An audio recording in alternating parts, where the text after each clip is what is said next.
BJP ने केरल और पुडुचेरी विधानसभा चुनाव के लिए उम्मीदवारों की लिस्ट जारी कर दी है। और सबसे पहले बात करते हैं पुडुचेरी की। बीजेपी ने पुडुचेरी विधानसभा चुनाव के लिए उम्मीदवारों की सूची जारी की। बीजेपी की केंद्रीय चुनाव समिति ने 18 मार्च 2026 को नितिन नवीन की अध्यक्षता में एक बैठक की। इस बैठक में प्रधानमंत्री मोदी, रक्षा मंत्री राजनाथ सिंह, गृह मंत्री अमित शाह समेत बीजेपी के केंद्रीय चुनाव समिति के तमाम सदस्य मौजूद थे। इस समिति ने पुडुचेरी विधानसभा के आगामी चुनाव के लिए कई नामों को अपनी मंजूरी दी। बीजेपी ने एनडीए में सीट शेयरिंग होने के बाद उम्मीदवारों की पहली लिस्ट जारी कर दी है। केंद्र शासित प्रदेश के लिए बीजेपी ने सूची में 9 उम्मीदवारों के नाम का ऐलान किया है। बीजेपी ने कैंडिडेट की यह सूची ऑल इंडिया एनआर कांग्रेस के साथ सीट समझौता होने के बाद जारी किया है। बीजेपी को सीट शेयरिंग में 10 सीट मिली है। पुडुचेरी विधानसभा चुनाव में सत्तारूढ़ एनडीए और विपक्षी एसपीए के बीच मुकाबला है। एनडीए में ऑल इंडिया एनआर कांग्रेस के साथ बीजेपी और एआईएडीएमके और एक अन्य स्थानीय दल शामिल है। सीट शेयरिंग में 16, 10 और 2-2 का फॉर्मूला सेट हुआ है। और वहीं दूसरी ओर कांग्रेस की अगुवाई वाली सेकुलर प्रोग्रेसिव फ्रंट है, जिसमें डीएमके और सीपीआई को मिलकर कुल 4 पार्टियां हैं। कांग्रेस 14 और डीएमके 14-14 सीटों पर चुनाव लड़ रहे हैं। 2 सीट दोनों पार्टियों को दी गई है।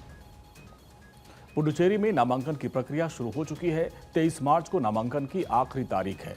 पुडुचेरी के होम मिनिस्टर ए नमसुवायम मन्नादीपेट से वो चुनाव लड़ेंगे।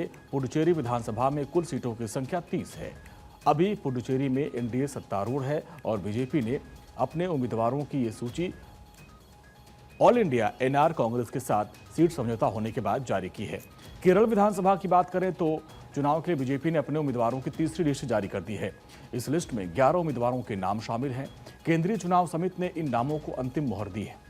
और जिस लिस्ट में सबसे ज्यादा उम्मीदवार केरल के दक्षिणी जिलों से आए, इस सूची में तिरुमाडी सीट से वी रतीश और पुथुपल्ली से रविंद्रनाथ वकत्थानम को उम्मीदवार बनाया गया है।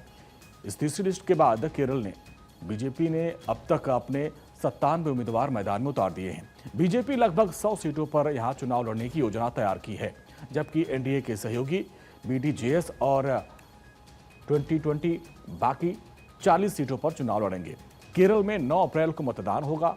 4 मई को नतीजे आ जाएंगे। इस चुनाव में 2.69 करोड़ से अधिक मतदाता 140 विधानसभा सीटों का भविष्य तय करेंगे। सरकार बनाने के लिए 71 सीटों का बहुमत जरूरी है। बीजेपी केरल में मराथुतु इनी मारूम नारे के साथ प्रचार कर रही है। इसका मतलब जो कभी नहीं बदला अब बदलेगा। पीएम मोदी ने 11 मार्च को कोच्चि से पार्टी के प्रचार अभियान की शुरुआत की थी।